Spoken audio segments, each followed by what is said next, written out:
We have a lot to talk about, so let's keep it short. If you like RPGs and you don't mind having your ass handed to you every once in a while, let's take a look at 10 hardcore RPG games that are worth playing.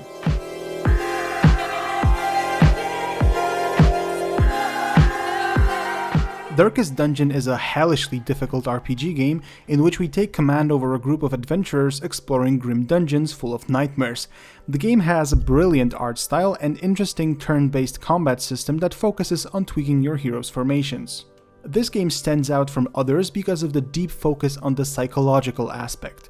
Our adventurers are regular people, and their behavior is based on a special system that simulates emotional states. Stress levels rise when you make your way through dungeons filled with monstrosities, and as a result the characters can acquire new fears, phobias, or even become mad. At the same time, every team member has certain personal traits and reacts differently to various events. Between our ventures to the dungeons, we go to the city where we can visit places that will allow our heroes to chill out a bit. Darkest Dungeon is a game for fans of horrors made in a very Lovecraft-like way, those who want to experience really dark adventures or watch their company suffer.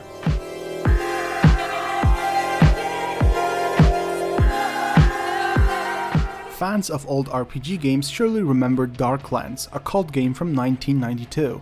Although the game has not become a hit and no one really wanted to make something like this again, many gamers remembered it fondly. The creators of SERPENT and the STAGLANDS were seriously inspired by Darklands. Once again, we get simple but atmospheric graphics, really complex gameplay system, lots of locations and plot lines, and yes, extremely difficult combat system. Even when your team is already experienced, every skirmish is a risk in its own way. The foundations that Darklands provided were built on further, and as a result, the game was seriously improved and has lots of new elements. The game is placed in a fantasy world based on Transylvania, with its technological level placed somewhere in the Bronze Age. The land is different from what RPG fans are used to, and it has rich history and culture. The story also has something unusual. We play as a moon god who was trapped in the body of a mortal. SERPENT and the STAGLANDS is a game for those who don't mind graphics that will remind you of DOS games era, those who prefer real-time combat with active pause, and those who want to explore the world that are not your regular fantasy canon.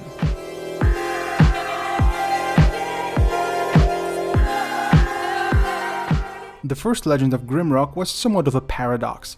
On one hand, the game was using some of the oldest gaming ideas, but on the other, it was a breakthrough. That was the game that made classic dungeon crawlers great again.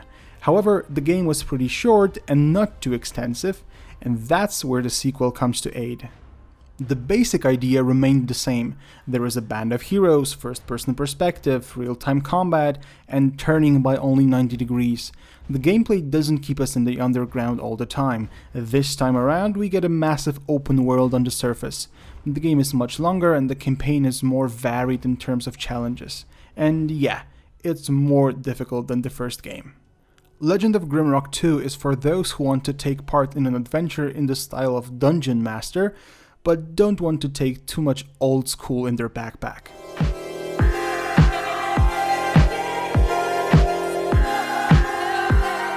Jeff Vogel might be the most experienced independent developer in the gaming industry. His Spiderweb studio was created back in 1994, and since then his idea of RPG games is getting better and better every time. Although Vogel's previous games would make some of you rip out your eyeballs, since the first AVADON, it's gotten much better. AVADON 2 gives us an interesting world with complex political background and non-linear campaign in which we can either help save the eponymous stronghold or assist in its ultimate destruction. There's also a really nice leveling mechanic as well as tactical and complex turn-based combat system. All of it seems a bit simplified with other Spiderweb's games in mind, but its complexity level might be overwhelming either way.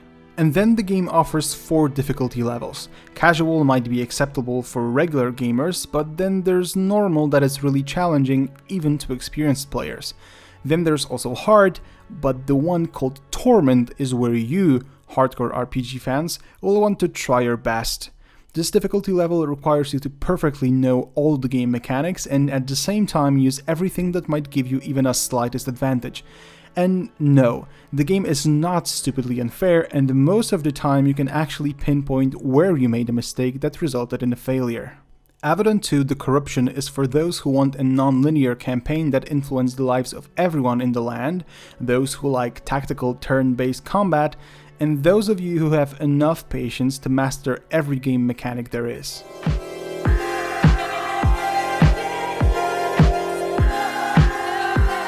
Do I really need to talk a lot about this?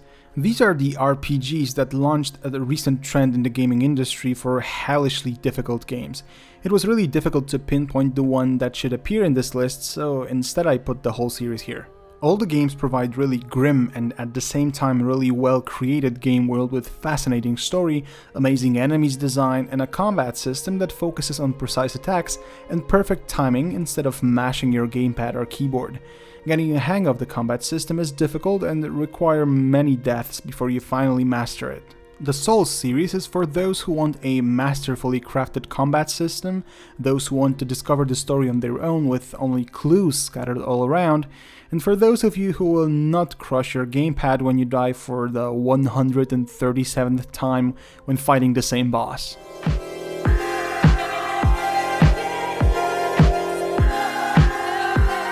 This is the only mobile game that I wanted to include in this list. The title itself might suggest that the developers were greatly inspired by the Dark Souls series, and with every death you experience, that feeling deepens. It's not a clone of the game, rather the next of kin. The game is kept in a retro style and it might remind you of 16-bit console RPGs. Maps are randomly generated, so there are always new challenges to overcome. The game features an arcade combat system and it requires you to have really great reflexes. How the combat ends depends strictly on your skills. Every death is permanent and you lose your equipment. All that's left is a little bit of gold that will help you upgrade your characters. Healing in the game is strictly limited, so it's not only about killing enemies, but also about avoiding getting hit. The game features 6 character classes and all of them have a different fighting style. You can easily complete the game 6 times to try all the classes and not get bored in the process. Wayward Souls is for those who want to carry Dark Souls Jr. in their pocket and want to play a mobile game that is really satisfying for the fans of the genre.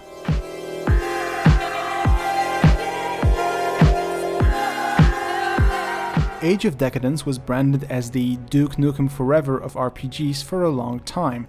The game was first announced in 2004 and it wasn't released until 2015. Luckily, unlike Duke, Age of Decadence seemed to meet most of the gamers' expectations. The aim of the developers was to create a game that referred to the first 2 installments in the Fallout series. As a result, we got a game with isometric perspective, turn-based combat system, non-linear missions with multiple completion possibilities, and strong focus on role-playing. There's also a post-apocalyptic world, but with a twist. It looks like a fantasy version of the Roman Empire after the apocalypse. You can try to complete quests in various ways, often negotiating with NPCs, which is not easy. Combat system is really tactical and skirmishes are not easy either.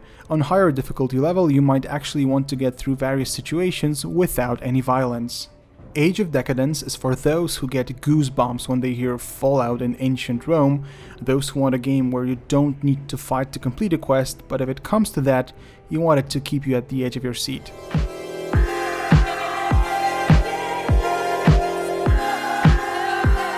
The next game, although coming from Japan, doesn't look like a typical JRPG. It's actually a very PC-like dungeon crawler that will remind you of games like Dungeon Master, Eye of Beholder, or Wizardry series. Wizardry was actually so popular in Japan that once the Surtec studio was closed, the Japanese developers began making sequels on their own. Their elements were gradually improved, and Stranger of Sword City is the most recent creation. The game is very classic in certain aspects. We have a team of characters, first-person perspective, turn-based combat, and turning by only 90 degrees. In the game you play as a human who somehow found himself in a fantasy land where gravity is much weaker than on Earth, and as a result he has much bigger strength and unusual endurance. It doesn't give you much at first, you can actually die after just 2 hits, and your companions aren't much better than that. Resurrecting your characters is limited, and it gets really difficult in later stages of the game, where every encounter might end in permanent death. Stranger of Sword City has so many game mechanics that you need to spend a lot of time to get a hang of it before you can really enjoy it. And yeah, it's necessary to know and use all the systems if you want to survive for more than 5 minutes. Stranger of Sword City is for those who are intrigued by the idea of combining a pretty Western genre with Asian ideas, and those who don't mind learning a lot to be able to play the game.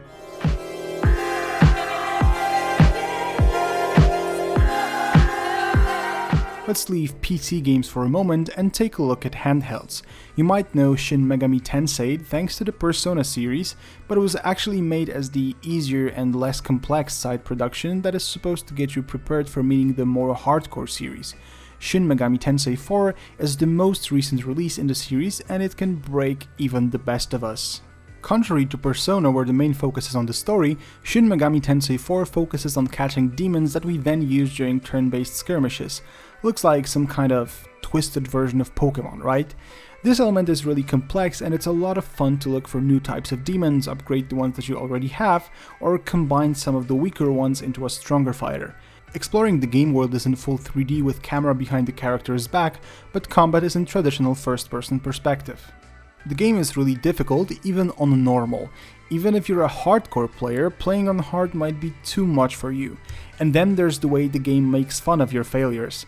After every death, we can see a guy who wants to force us to give him some valuable stuff like gold and stats for a possibility to resurrect us.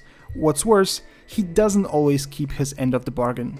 You can play on easy, but it forces you to humiliate yourself first, so you need to kill the whole team, then resurrect it for half the money you have, and then die again.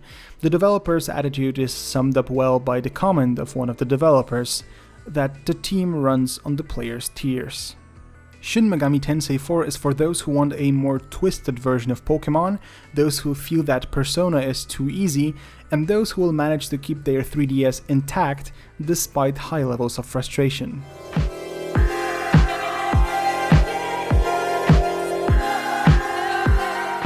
As a final game on the list, there's Dragon's Dogma Dark Arisen that consists of the original game released in 2012 and the expansion Dark Arisen. The game was a console exclusive for a long time, but in January it was finally released on PC. The control system was remade, graphics improved, you can even play in 4K if you want, and the whole thing is basically well optimized and stable. Just like Dark Souls, Dragon's Dogma is an action RPG, but similarities between the franchises don't go any deeper. As a matter of fact, Capcom went in a really different direction. Both productions have arcade combat system, but in Dragon's Dogma the developers decided to focus on faster and more impressive skirmishes. As a result, the game is different from Dark Souls, but it's equally good. Although the combat system doesn't force you to be as cautious as in Dark Souls, it doesn't mean that it's easy. The game is actually difficult, and if you lose your focus, it might end badly. It can even happen despite the really well AI of your teammates who do really well on the battlefield. Dark Arisen isn't impressive in terms of the plot, and the world is what we're used to in typical fantasy games, but it doesn't matter. You should play this game for gameplay itself, and this one is pretty amazing. Dragon's Dogma Dark Arisen is for those who feel that Dark Souls is too slow and requires too much caution, and those who want to try out one of the best arcade combat systems in gaming history. So these are top 10 hardcore RPG games that you should definitely play. Tell us what we missed, and tell us what you liked and what you disliked. We'll see you in the next one.